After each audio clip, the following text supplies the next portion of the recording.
Kuzangpo, I'm Nirib Gelson. You're watching our weekly news bulletin, Bhutan This Week. Our top stories this week. Accession to the World Trade Organization may not happen anytime soon or in the present government's tenure. The Prime Minister, Tobgay, said the construction of 770 megawatt Chamku hydropower project will begin soon. And the central bank will open 6 new Rupee exchange counters in Thimphu and Phinsalin for pilgrims traveling to India.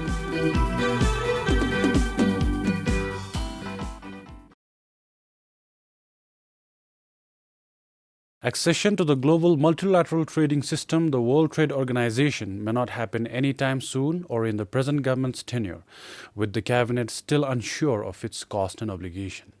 Just like in the previous government's time, the cabinet is seemingly divided over the issue of joining the World Trade Organization.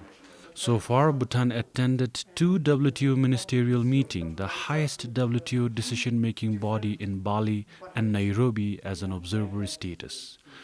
Minister for Economic Affairs Wangchuk reiterated that the question was not about whether, but about when to join the organization. On the other hand, Foreign Affairs Minister Damcho Dorji said the local private sector must be protected before any decision was made. Limpo Wangchuk said before becoming a member, it was important to understand WTO fully from all perspectives. There seems to be a lot of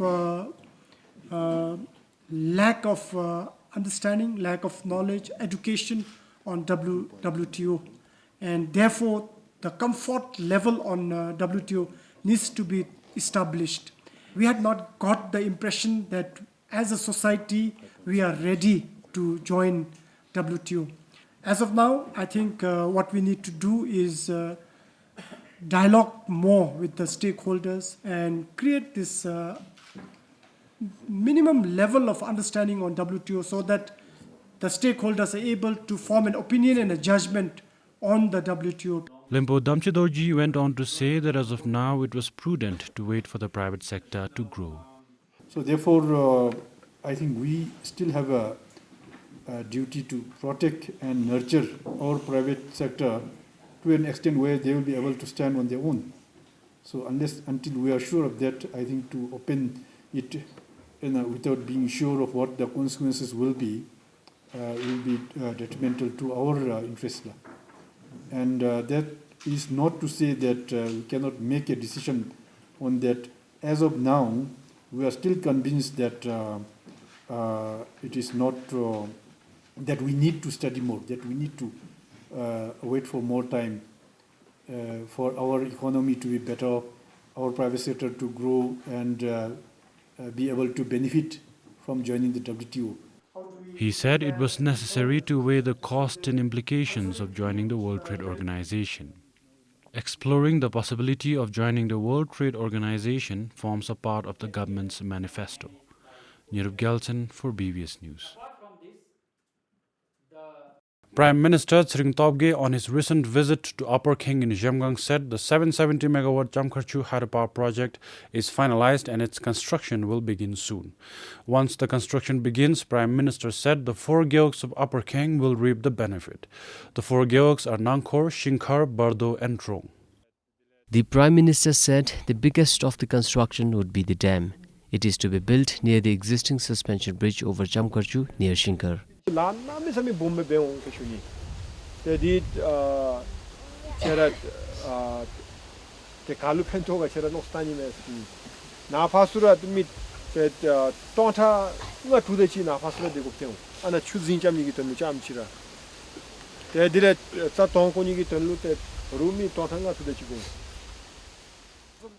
The Minister for Economic Affairs Wangchuk said it is a mega project.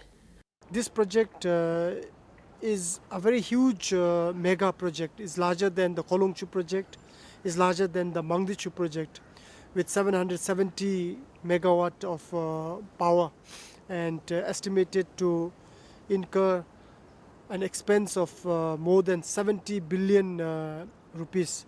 This project is going to benefit our economy, is going to benefit the Jamgang Dzongkhag, and more so particularly is going to benefit Upper King, the 4 gyoks of Upper King, in terms of employment, in terms of business opportunities, and it's also going to benefit our farmers by being able to supply their produce to the needs of the project. The project is expected to benefit about 7,000 people of Upper King. They say they have waited long enough for the project to materialize. The governments of Bhutan and India had signed an agreement for the construction of the project in 2006.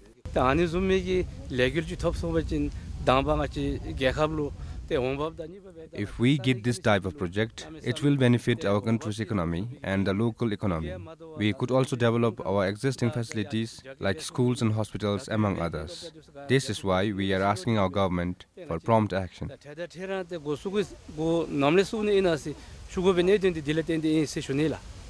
I am very happy that the much-awaited project is now ready to be executed. I hope our children benefit a lot from this project.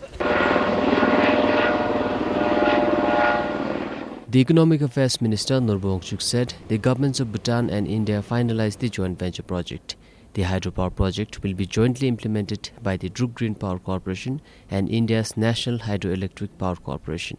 Both the parties are on the verge of finalizing the shareholder agreement. Nurbongchuk said once the shareholder agreement is finalized, it would be signed by the two joint venture companies and a separate company would be incorporated under the Companies Act of Bhutan. The construction of dam had sparked off a debate recently in the country after a blogger started an online petition to keep at least one river, Chamku, free-flowing. The Prime Minister had said the debate is a decade late. For Pema Samrup in Jamgang, Sonamongdi, PBS News. Foreign Affairs Minister Damcho Dorji said the requirement of a minimum of bachelor's degree with 3 years work experience at professional level for foreign workers is to ensure that Bhutanese people do not bring in foreigners who are not in the professional and expert category. He added Bhutanese people are misusing the privilege that is being given to them while bringing in foreign experts in the country. The minimum requirement for foreign workers wishing to work in the country as professionals is as per the revised immigration rules. The rule came into effect over 2 weeks ago. However, most of the hoteliers were not happy with the rule. During the Meet the Press on Friday, Limpo Damchutuji said the rule will ensure required and qualified people are hired to work in the country. And we had a lot of incidences where people come in as experts, as professionals, engage in some other activities. And then when we do a checkup, investigation on their background, we find that they are not even professionals or experts in the field for which they are brought in the country. And then we had to verify, all these things, documents. So therefore, we started with the system of requiring any professional to produce a certificate. It could be a bachelor's degree, it could be a diploma, or equivalent to a bachelor's degree. Labour Minister Nyuma Sangye Chembo said the main objective of requiring bachelor's degree for foreign experts at professional level is to develop the country's own manpower. He added, having more foreign workers in the country is a concern for the government. Today, there are a total of 1,099 foreign experts in the country. Sonam Sring, PBS News. The government is yet to decide on the set of recommendations proposed by the National Council for reforms in the tourism sector. The Economic Affairs Minister during the Meet the Press said they are still working on it. Limpo Norbuwanshu said, apart from the National Council's recommendations, relevant civil servants are also assessing the draft economic development policy, which has incorporated certain reforms in the tourism sector. The Tourism Council is also reviewing the tourism policy. Once the government has these 3 recommendations, we will be able to examine it and get a comprehensive perspective on, number 1, whether there is need to reform. Number 2, if there is a need to reform, then what is the path that we tread and what are the strategies that we would adopt. Essentially, for the government, we work through our civil service, relevant civil servants. So all of these recommendations, we would entrust it to the civil servants who then give us their reasoned judgment on these 3 recommendations. So until it has come to the cabinet, we would not be able to take any decision.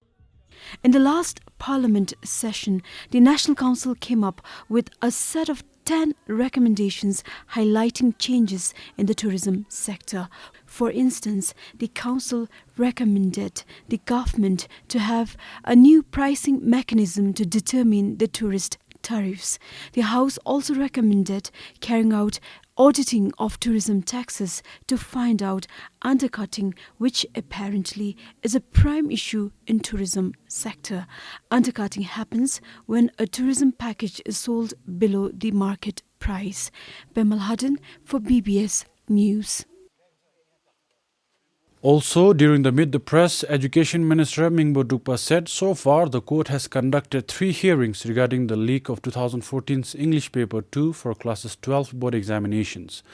The case is registered with the Paro District Court. He said the ministry is waiting for the 4th hearing, which could possibly result in closure of the case.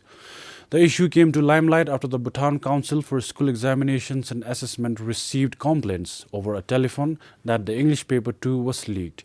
The complaint was logged soon after the board exams were over in December.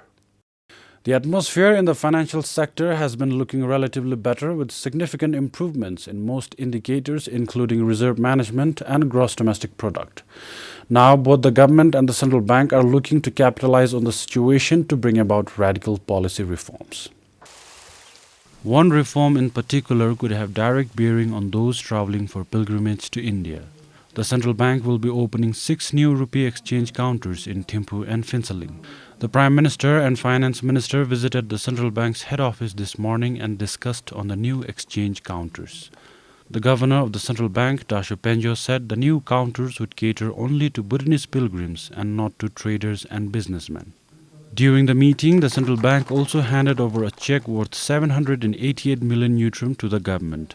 The amount was mostly interest earnings made by the central bank by investing its foreign currency reserve in the international market. The central bank had not declared any such amount to the government in the past 2 years.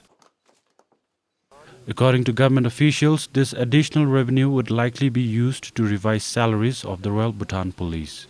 Prime Minister Tsering Tobgay also met with the staff of Central Bank and spoke on the importance of monetary policy.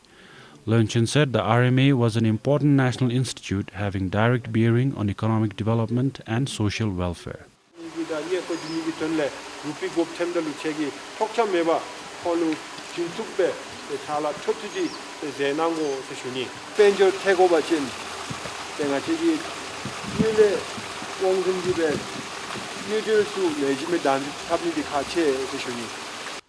Meanwhile, Finance Minister Namgye Dorji said while foreign currency reserve has improved, a major portion of the short-term rupee debt has mostly been cleared.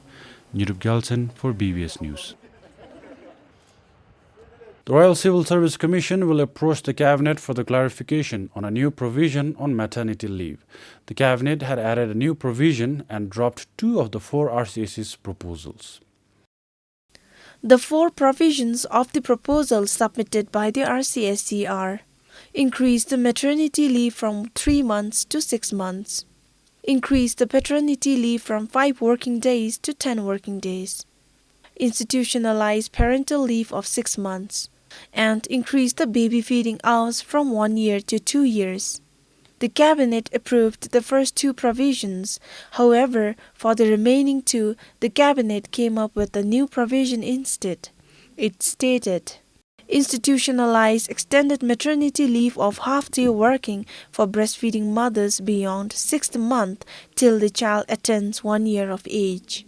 The Commission feels that we need to go back and seek clarification from the Cabinet, because from the 2 proposals, from the 4, the 2 proposals which has been dropped, we had certain objectives in mind, but that is not captured in the decision which is communicated from the Cabinet. So we thought we needed to go and explain, and also that on institutionalizing this half-day working mothers, breastfeeding mothers, we feel that we could have implementation issues, and we will also want to highlight some of that to the Cabinet. The proposed recommendations will be institutionalized after their meeting with the Cabinet over the new provision. Following this, the Commission will notify the civil servants about its implementation. A member of the cabinet, Lempodoji Jordan, said, as per the Commission's proposal, both parents is eligible for the parental leave. However, the cabinet kept it as an extended maternity leave of half-day working for breastfeeding mothers. The cabinet justified mothers' attention to the child is more important than fathers. Regarding the increase in baby feeding hours from 1 year to 2 years, she said a child can take supplement food and also some mothers do not breastfeed the child after a year. The RCSE has also approached the cabinet regarding the financial implications of the 6-month maternity leave extension. Tamchizam, BBS News. Consumption of alcohol might just become an expensive affair as the cabinet endorsed the national policy and strategic framework to reduce harmful use of alcohol last month. The policy recommends taxation and pricing interventions on alcoholic beverages as one of the means to control consumption of alcohol in the country. Health officials say consumption of alcohol is sensitive to price. This indicates that heavy drinkers and young people are more affected by price changes. Actually, it has been proved in other countries that to make less affordable, less available, and less accessible, I think these are strategies which has been found to be effective in reducing the harmful use of alcohol. So we are thinking that maybe raising taxes is one of the options of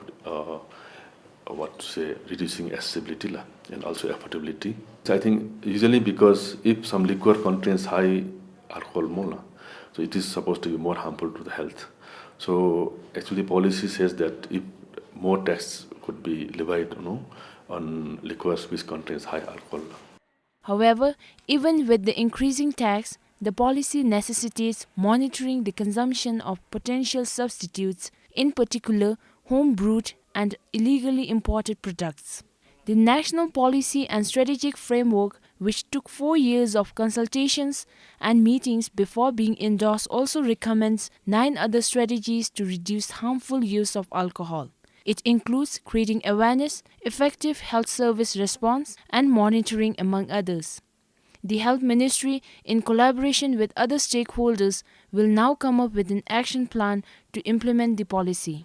As per the findings of the national policy, there are over 4,000 alcohol outlets across the country. Consequently, consumption of alcohol has been increasing every year. Sringzam, BBS News. The Ministry of Labour and Human Resources suspended the Global Recruitment Overseas Employment Agency for 6 months. The agency was found to have sent 5 Bhutanese to work in Russia without approval from the ministry. However, the candidates have been deported back to Bhutan as the employment for the candidates were not guaranteed in Russia. According to the ministry, the candidates have failed to consult and seek advice from the ministry and reconfirm employment in Russia prior to their departure. The ministry has also asked the agent to refund the money, failing which a legal recourse would be taken. Paro, one of the country's most popular tourist sites, will now remain closed on Tuesday every week. The Dzongkhag Tsogdu during its recent session came up with this decision. Paro receives thousands of tourists every year. Last year, around 80,000 people visited the monastery. More than 2/3 of them were tourists. And this has adversely affected the environment. Waste management has become an emerging challenge. To address this, the Dzongkhag Tsogdu during its 8th session in September last year decided to close the monastery to visitors every Tuesday. All members supported the decision to close the monastery every Tuesday. This is firstly to clean the surroundings and then to carry out other important works.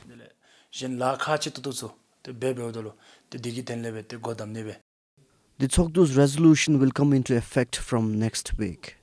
However, BBS learned that on 29th December, during a meeting with the Tourism Council of Bhutan and Paro Dzongkhag administration, the Association of Bhutanese Tour Operators had expressed their reservations over the decision.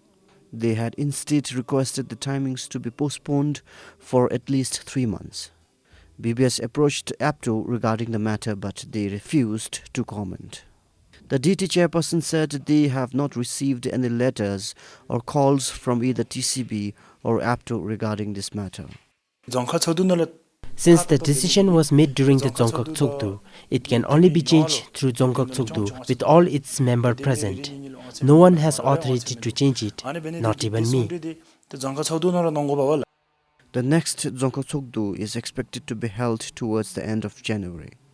For Ishigese in Paro, Sunamugen, PBS News. People of Pankar Gyog in Jemgang, who are already combating with human-wildlife conflict, are now more than worried with stray dogs destroying their cornfields. Villagers say recently packs of stray dogs have started attacking their maize fields at night, leaving behind a trail of destruction. They claim to have already lost a majority of their winter maize harvest. Although wild boars and monkeys attacking crops are common in the region, this is the first time stray dogs started destroying maize fields.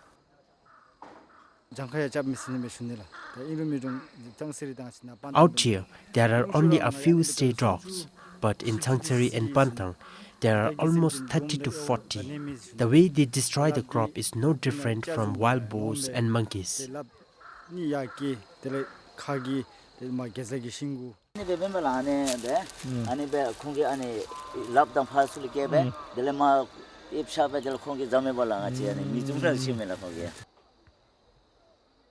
Villagers are worried that if this continues, they might not be left with anything to harvest this winter. Maize is one of the main staple diet for people of Lower Keng, and every household cultivates the crop. Recently, people of Pankar have also been seeing an increasing number of stray dogs in their gyog.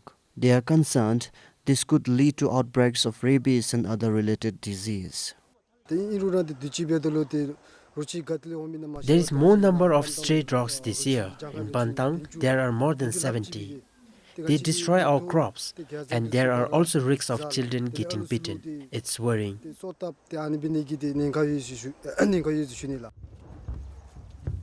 Gyog officials said although they are aware of the problem, no one has approached them regarding the matter so far.